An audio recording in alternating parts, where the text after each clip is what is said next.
12वीत शिकणाऱ्या आपल्या मुलीला नीट परीक्षेसाठी तयारी करत असलेल्या पेपरला कमी मार्क पडल्यानं एका मुख्याध्यापक बापानं आपल्या स्वतःच्या 17 वर्षाच्या मुलीसोबत जे काही भयंकर कृत्य केलंय त्यानं संपूर्ण महाराष्ट्र पेटून उठलाय।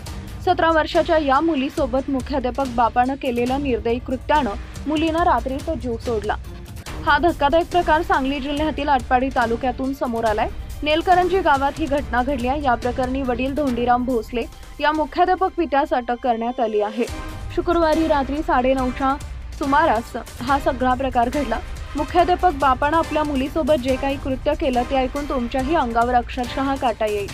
17 वर्षाच्या या चिमुकलीसोबत नेमकं काय घडलं ते पुढे बघा। त्या अगोदर तुम्ही आपल्या चॅनलवर नवीन असाल तर चॅनलला सबस्क्राईब जरूर करा, जेणेकरून अशा प्रकारच्या अपडेट्स या तुमच्यापर्यंत पोहोचत राहतील।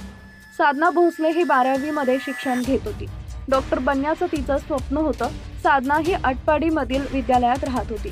2 दिवसांपूर्वीच ती नेलकरंजी घरी गेली असता नीट परीक्षेचा निकाल लागल्यानं तिनं वडिलांना सांगितलं। नीटच्या चाचणी परीक्षेत कमी गुण मिळाल्याचं मुख्याध्यापक असणारे वडील धोंडीराम भोसले यांना कळताच ते प्रचंड संतापले। त्यांनी जात्याच्या लाकडी खुंट्यानं रात्री साधनास बेदम मारहाण केली। या मारहाणीत ती गंभीर जखमी झाली होती, परंतु तिला रुग्णालयात उपचारासाठी न नेता दुसऱ्या दिवशी सकाळी योग दिन साजरा करण्यासाठी ते शाळेत निघून गेले। शाळेतून परतल्यानंतर साधना बेशुद्ध अवस्थेतच असल्याचं त्यांना दिसून आलं। नंतर तिला उपचारासाठी रुग्णालयात दाखल करण्यात आले, परंतु उपचारापूर्वीच तिचा मृत्यू झाला होता। साधना प्रचंड हुशार होती। 10वीत 95% गुण तिनं मिळवले होते।